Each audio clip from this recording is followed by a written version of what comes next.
اب سنی کانفرنس کے نام سے ایک پروگرام راولپنڈی اسلام آباد میں 15 مئی کو ہو رہا ہے۔ ہم نے اپنے پہلے کسی پروگرام میں کہا تھا کہ میں غیب تو نہیں جانتا لیکن ایسا ہوگا۔ کتنے سالوں سے ان لوگوں کو لفظ سنی بھول چکا تھا، یعنی سنی تقاضے تو درکنار لفظ بھی بھول گیا تھا، ورنہ یہ دکھائیں اپنا کیا مرے ہوئے تھے اتنے سال۔ یہ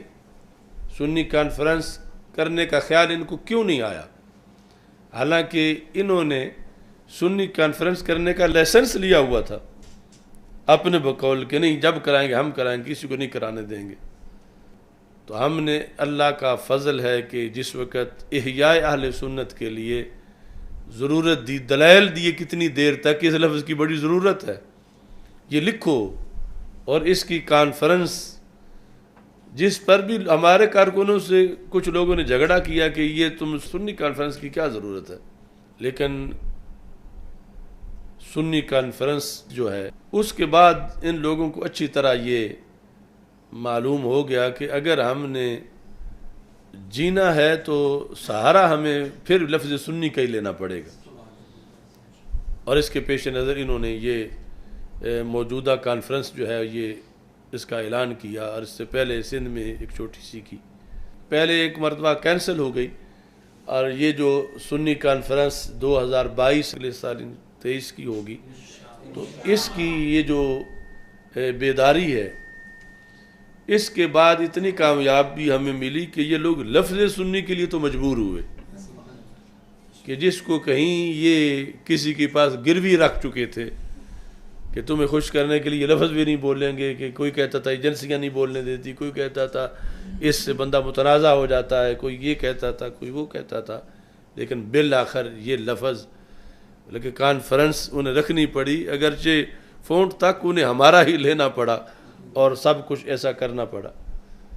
اب یہ ہے کہ یہ تاریخ میں پہلے ہوتا آیا ہے، اس پر ہم حوالے پیش کر سکتے ہیں کہ روافض نے اہل سنت کو ہمیشہ خوارج کہا، اور جو اہل سنت سے ان کی گود میں آئے روافض نے انہیں اہل سنت کہا۔ یعنی اگر ادھر سے نکلے ہوئے ان کے پاس چلے جائیں اور وہ ایک ہی نام ہو جائے تو انہیں فائدہ نہیں دیتا، یعنی شکار کرنے کے لیے بھی شکاری اسی طرح کی ہی چیز رکھتا ہے کہ جن لوگوں کو شکار کرنا ہے انہی کی ساتھ ملتا جلتا کوئی ہو تو پھر ہی اس کے ذریعے شکار کر سکتا ہے۔ تو ان کی روافض کی یہ خوشی ہے کہ اس ٹولے کو سنی کہا جائے جو تفضیلیت کی وجہ سے رفض تک پہنچ چکا ہے، اور ان لوگوں کے رفض زدہ ہونے پر یہی دلیل کافی ہے کہ آج روافض انہیں سنی کہہ رہے ہیں، اور ہمارے بارے میں وہ جو بولتے ہیں وہ سب کو پتہ ہے، اور وہ ہماری سند ہے حضرت غوث پاک رضی اللہ تعالیٰ عنہ سے لے کر مجدد الفسانی رحمۃ اللہ علیہ تک کہ جو سنی ہو ان کو روافض ان کو خارجی کہتے ہیں۔ تو بہرحال سب کا حق ہے وہ کانفرنسیں کریں، لیکن اس کانفرنس میں جو ہو رہی ہے یہ ہم بتانا چاہتے ہیں کہ کوئی بھولے ہوئے لوگ بے خبری میں کہیں ایسے گروہ میں نہ بیٹھیں کہ جو گروہ سنیت سے بغاوت کرنے والا ہے، ان کو متنبہ کرنا یہ بھی ہمارا فرض ہے وقت سے پہلے۔ اس سے پہلے میں بھی میں کہہ چکا ہوں ایک کلپ میں، اور آج بھی کہہ رہا ہوں، اور یہ جہاں جہاں سے انہیں کوئی ملتا ہے اینٹ روڑا وہاں لا رکھیں تاکہ جو پہلے ایک امتیاز ہو چکا ہے اس میں مزید ایک نکھار آ جائے کہ واقعی یہ وہ لوگ ہیں سارے۔ کیمرے کی آنکھ انہیں اچھی طرح محفوظ کرے کہ جو بڑے بڑے جبوں میں چھپے ہوئے ہیں مدارس میں، خانقاہوں میں، اب کیمرے کی آنکھ 15 مئی ان سب کو وہ واضح کرے گی کہ یہ وہ ٹولہ ہے۔ ظاہر ہے کہ اس میں سارے وہ لوگ نہیں ہوں گے جو رفض زدہ ہیں، کچھ فریب خوردہ بھی ہوں گے کہ جو ہیں تو ابھی تک سنی لیکن ان کے فریب میں آئے ہوئے ہیں، وہ بھی جا بیٹھیں گے۔ انہیں ہم پہلے متنبہ کر رہے ہیں کہ وہ بچ جائیں اس نحوست سے جو وہاں برسے گی، کہ اتنے لوگ جو حق سے فراڈ کر کے اکٹھے ہوں گے، اجتماعی فراڈیے جب موجود ہوں گے تو کتنی نحوست برسے گی، اور پھر جو ان میں کوئی صحیح عقیدے والا ہوگا وہ بھی بیچارہ جو ہے وہ کیسے بچ سکے گا۔ اور میں لائیو کہہ رہا ہوں، میری اس بات کا یہ قیامت تک جواب نہیں دے سکتے۔ وہاں سٹیج پر یعنی جو اب تک نام آ رہے ہیں، اصول جو انہوں نے بنایا ہوا ہے ان میں سے ہم تو ویسے اہل سنت علیحدہ ہیں، یہ جو ایک کوشش ہو رہی ہے رفض پر سنی کور چڑھانے کی، یعنی دوسرے لفظوں میں جو گامے شاہ والے ہیں ان کو داتا صاحب والا قرار دینے کی، اس میں خود ان کے اندر جو سٹیج پہ بیٹھے ہوئے لوگ ہوں گے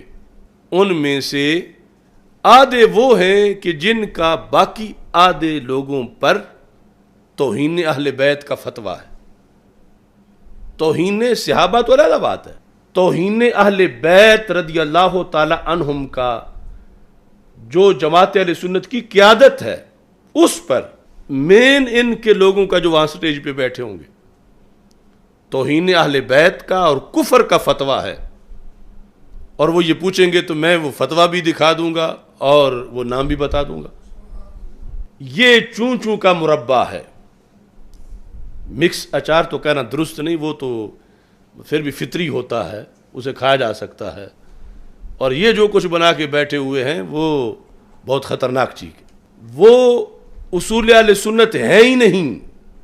جن پر یہ لوگ آج اکٹھے ہو رہے ہیں، اس بنیاد پر پرنٹ فتوے ان کے، اور وہ بھی کفر کے، اور وہ بھی توہین اہل بیت رضی اللہ تعالی عنہم کے۔ تقریباً جو وہاں بیٹھے ہوں گے ان میں سے ایسے 20 ہوں گے کہ جن پر 20 کا وہ فتویٰ جو ہے وہ پہلے موجود ہے، اور وہ فتویٰ یقیناً غلط فتویٰ ہے، لیکن جس فکر پر وہ فتویٰ لگا ہوا ہے آج یہ سب اس فکر کا جھنڈا اٹھا بیٹھے۔ محمود شاہ حویلیاں والے کی جو فکر ہے اس کے پیش نظر پاکستان کے سادات کرام میں سے نصف سے زائد سادات کرام پر کفر کا فتویٰ ہے، اگرچہ وہ جماعت اہل سنت کے امیر کیوں نہ ہو، مرکزی امیر۔ جس ادب اہل بیت پر آج یہ اکٹھے ہو رہے ہیں، جو محمود شاہ ہزاروی کی کتابوں میں لکھا ہوا ہے، اور اس کے 2-4 بار نہیں وہ فتویٰ، وہ 20 بار ہے، اور وہ ان سب پہ لگ رہا ہے۔ جس بیس پہ لگ رہا ہے وہ یقیناً یہ میری بات سنیں گے تو ان کو پتہ چل جائے گا۔ تو یہ سٹیج پہ بیٹھے ہوں گے آدھے وہ جو مرتد ہیں، آدھے وہ ہیں جو مرتد قرار دینے والے ہیں۔ کس بیس پر بھی توہین صحابہ والا مسئلہ تو علیحدہ ہے، حضرت امیر معاویہ رضی اللہ تعالیٰ عنہ والا مسئلہ تو علیحدہ ہے، خود اہل بیت اطہار رضی اللہ تعالیٰ عنہ والا مسئلہ، کچھ کے نزدیک دوسرے جو ہیں وہ ادب ہی نہیں کرتے اہل بیت کا، بلکہ عملاً حرام کاری کر رہے ہیں، زنا کر رہے ہیں، بدکاری کر رہے ہیں، اور جہنم کا ایندھن ہے، اور گستاخی اہل بیت ہے، اور مرتد ہو چکے ہیں، اور آج ایک جھنڈا لے کے اکٹھے بیٹھے ہیں اسٹیج۔ یہ مار ہے فکر رضا سے بھاگنے کی۔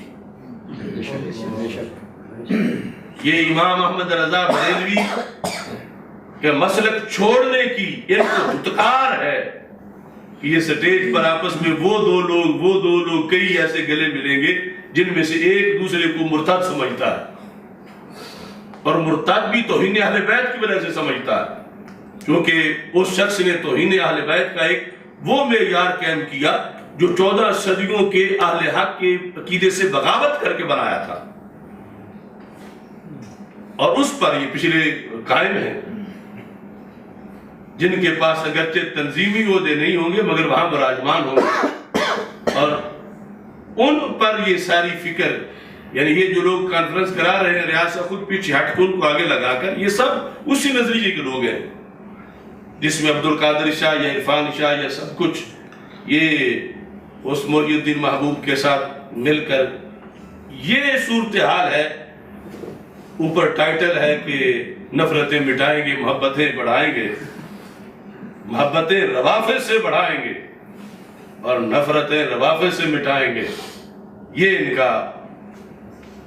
جو ہے وہ منشور ہے، جس کے پیش نظر یہ اکٹھے ہو رہے ہیں، تو میں عوام اہل سنت کو پھر باخبر کرنا چاہتا ہوں، اور خواص کو بھی جنہیں دعوتیں دی جا رہی ہیں، کل نہ کہنا کہ ہمیں تو پتہ نہیں تھا، ہم پہلے بتا رہے ہیں، ہم کسی کو نہیں چھوڑیں گے جو بھی چوری کرے گا، جو بھی مسلک سے بغاوت کرے گا، کتنے بڑے پیر کا بیٹا کیوں نہ ہو، جب اس نے مسلک کو چھیڑا ہم نہیں چھوڑیں گے اس کو، کتنی بڑی گدی پہ بیٹھا ہوا کیوں نہ ہو، اور ثبوت کے ساتھ، اور جنہیں شک ہو وہ اس کانفرنس سے پہلے مجھ سے لے لیں وہ فتویٰ کہ کون کس کو ان میں سے مرتد کہہ رہا ہے، اور انجینئرڈ توہین اہل بیت کے فتوے ان کے، ان سے تو امام اعظم ابو حنیفہ نہیں بچتے، آج کے لوگ کیسے بچیں گے؟ ان فتووں کی وجہ سے انہوں نے فتاوی رضویہ پہ تنقید کی، ان فتووں کی وجہ سے انہوں نے 14 صدیوں کی جو حنفی فقہ کی ہزاروں کتابیں ہیں اس پر تنقید کی۔ حنفی فقہ کی کوئی کتاب